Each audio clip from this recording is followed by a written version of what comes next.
Hello les gars, j'espère que vous allez bien. On se retrouve dans une nouvelle vidéo un peu spéciale avec ma maman. On va répondre à Dans laquelle on va répondre aux questions que vous nous avez posées sur Instagram. Je vous avais mis une boîte à questions dans laquelle je vous avais demandé de poser toutes les questions que vous aviez à poser à mes proches concernant mes TCA pour avoir justement l'avis de l'entourage d'une personne qui souffre de TCA, parce qu'on a souvent celui de la personne malade elle-même mais pas celui de son entourage qui souffre énormément, si ce n'est pas plus que la malade elle-même.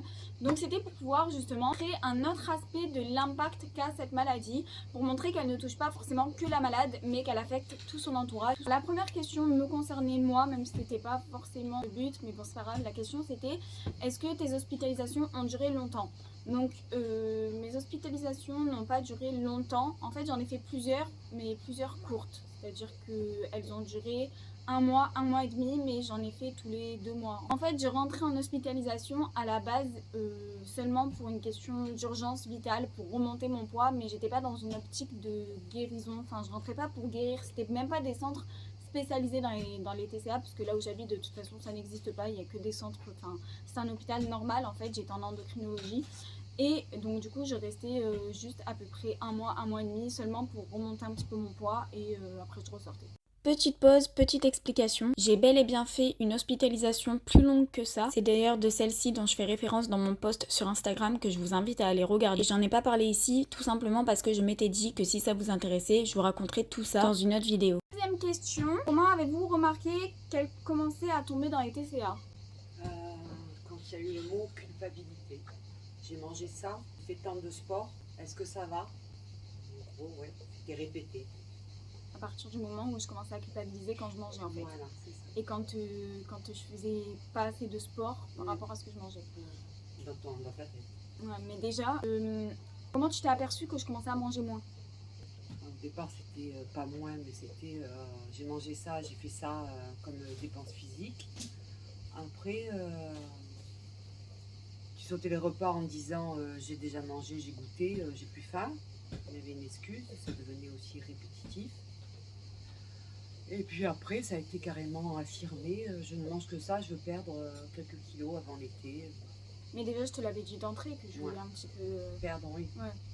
Quand je voulais à la base un petit peu perdre 2-3 kilos parce que je me sentais plus comme le corps que j'avais précédemment, je te l'avais dit clairement en fait: maman, aide-moi un petit peu à arrêter les grignotages, aide-moi ci à ça. Ouais. Donc ça, je l'avais pas caché. Après, en fait, même moi, toute seule, je me suis pas aperçue que je tombais dans l'extrême en fait. Hein. Je me suis arrêtée de manger petit à petit comme ça, mais sans me rendre compte que c'était anormal en fait. Pour moi, je réduisais. Alors qu'en fait, je réduisais pas, j'avais carrément arrêté de manger, mais pour moi, juste je réduisais, et c'était bien ce que je faisais en fait. Enfin, je veux dire, oui, ça a été fulgurant d'un seul coup, ça n'a pas été progressif. Ouais, en fait. C'est ça. Donc il n'y a pas eu le temps de dire je perds 2-3 kilos, ça a été de la culpabilité, mais je fais du sport, à j'arrête de manger. Donc, en continuant le sport. En continuant le sport malgré tout. Ça a été fulgurant. Et du coup, il y a une autre question qui était: à partir de quel moment avez-vous consulté? On a consulté très tôt. Je crois que ouais, tu faisais 55 kilos, je crois. Ça ne valait pas une grosse perte. Pour quelle taille? Mais en fait, à la base, déjà, je savais pas combien je pesais exactement. Parce que je me pesais ouais, pas mais des par masses. rapport à tes sœurs, à peu près la même grandeur, la même morphologie, donc ça faisait à peu près. Après, c'est sûr que chacun a son ossature, mais à 2-3 kilos près, je pense que je vais faire 59-60 kilos, je pense. Pour 1m69. Pour 1m69. Donc la morphologie pratiquement égale de tes sœurs. 1 ou 2 kilos par rapport au poids en os, petite ossature, bon, je présume. Donc la première pesée où le docteur a dit ça va, elle fait 55. On pose le mot, ben, moi c'était plus sur la culpabilité que j'avais posé le mot. En fait, c'était toi qui l'avais dit avant le docteur déjà. Avant le docteur qui a dit après toutes les jeunes filles font un régime avant l'été, il n'y a pas bon. Je m'en souviens ça. On se pose là, si ça peut la rassurer, voyez une diététicienne. Parce que bon, c'est vrai que tu t'en voulais de manger des tas de chips, enfin des conneries d'ado, quoi. Au moment où ils sont en pleine croissance, de toutes les façons. Ils ne font rien vraiment, alors que toi tu faisais beaucoup. Mais en principe, les ados, vu qu'ils sont en pleine croissance, mangent beaucoup de conneries sans pour autant spécialement grossir, parce qu'ils sont en pleine croissance, en plein changement. Le docteur a conseillé de voir une diète, te rassurer. pour me rassurer qu'en même temps, si c'était le fait que tu manges des chips, des conneries qui te faisaient rendre coupable, des bounties, enfin des Mars, des conneries. On la voyait toutes les semaines, au bout de 2 semaines, elle a dit hop, je pourrais pas l'aider, ça décolle trop. Je perds trop vite du poids. Je perdais trop vite de poids. Donc elle a dit que ça perdait. En fait, elle a mis le mot, elle aussi, TCA, consulter un psy spécialisé. J'ai vu la psychiatre et qui m'a fait hospitaliser. En fait, on a pas le temps de hospitaliser. vraiment être suivi par une diète. Quoi. Elle m'a envoyée à la clinique spécialisée ou d'abord j'ai été en endocrino? Non, d'abord, on a vu la psy là, que tu n'es pas. Ouais, mais c'est elle qui m'a conseillé d'aller voir la clinique à Marseille. Ouais, elle a dit que c'était la seule clinique qui pouvait vraiment t'aider, qui était capable, qui était spécialisée et vraiment qui avait de bons résultats. Donc qui était à Marseille à peu près 1h30, 2h de chez moi. Voilà. Moi chez moi il n'y a vraiment rien.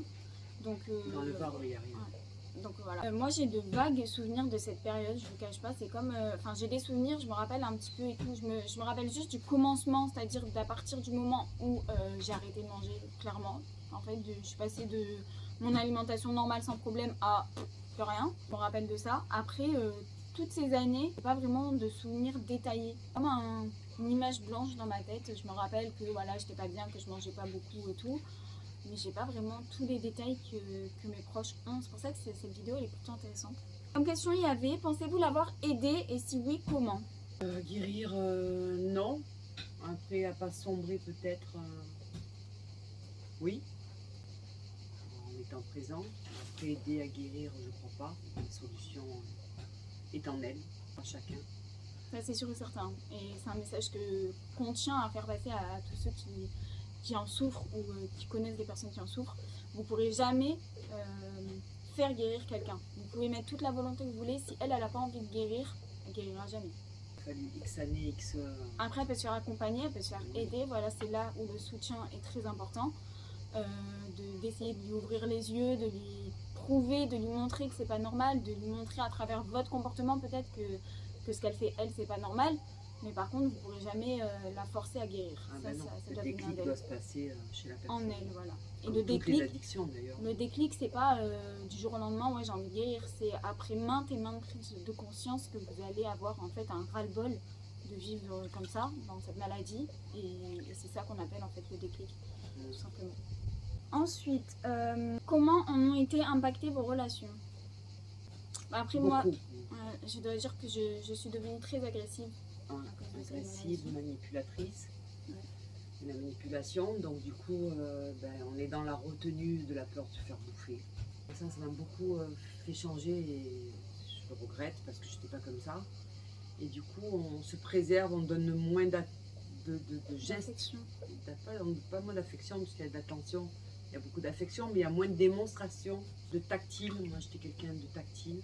Donc, on est dans la retenue pour se préserver parce qu'il y a la peur de se faire happer par la maladie qui possède votre enfant, en fait, qui est maître de ce qu'elle doit désirer ou pas. Voilà, donc c'est la volonté de ne pas jouer le jeu de la maladie. Du coup, on s'écarte de son enfant, mais en fait, ce qu'on veut, c'est s'écarter de la maladie pour pas la conforter. Voilà, et l'enfoncer encore plus dans la maladie, quoi. Voilà. Donc du coup... ne pas répondre au désir de la maladie. Voilà, et à force à volonté de ça, on fait que on se met en retrait. Et c'est ça qui est très compliqué, savoir faire la différence entre la maladie et la personne elle-même. Parce que voilà, derrière la maladie, il y a quand même la personne, elle est toujours là. Bien que sa personnalité, tout ça soit masqué, très très fortement masqué par la maladie. Mais elle est quand même là, et donc du coup, l'entourage, la mère, le père, qui que ce soit, en souffre, parce qu'elle ne sait pas si elle doit justement faire ce que lui demande la malade, et la malade en souffre aussi, parce que ça peut être vraiment elle qui en demande, donc voilà, c'est compliqué. Ouais, tout est faussé, tout est biaisé, tout est dans le doute, tout est voilà. Ça nous a beaucoup éloignés, on était très très fusionnels, voilà, et c'est vrai que ces gestes de... Moi, je trouve qu'il y a quelque chose qui s'est cassé. En tout cas. Oui, il y a quelque chose qui s'est cassé. Après, c'est cassé. C'est là. Il y a de l'amour, mais après, il n'y a plus cette aisance à le montrer. Il est là. Cet amour, il est là. Hein. Oui, sinon, c'est sûr.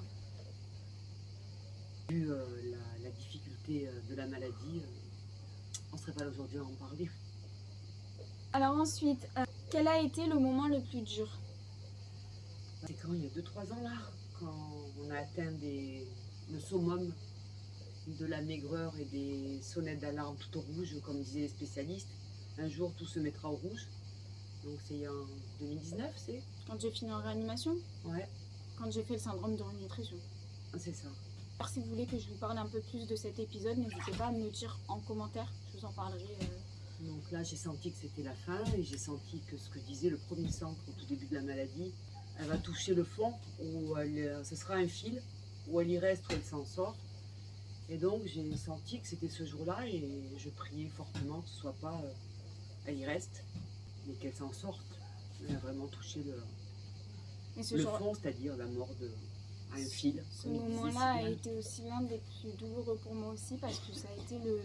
Je me rappelle quand j'étais en réanimation que j'avais tous les tuyaux partout, tout de partout. En fait, j'étais câblée de partout, j'avais des perfusions de partout et tout.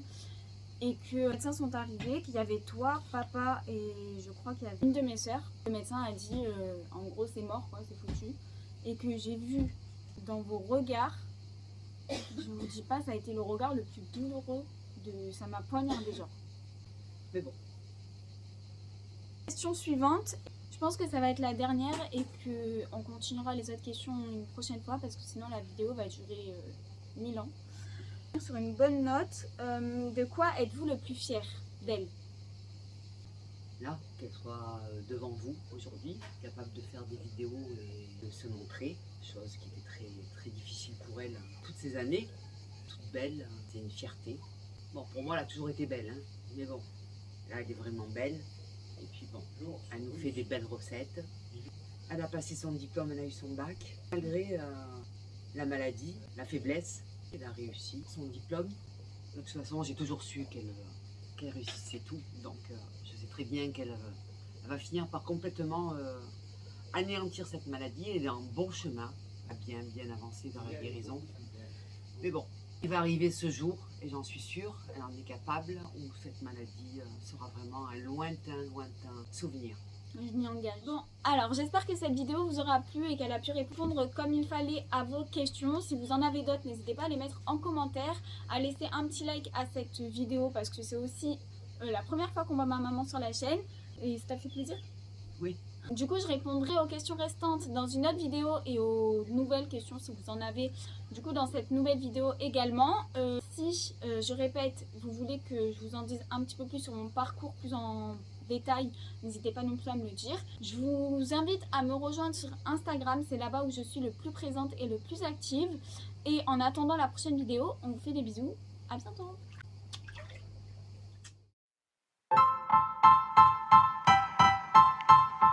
Style.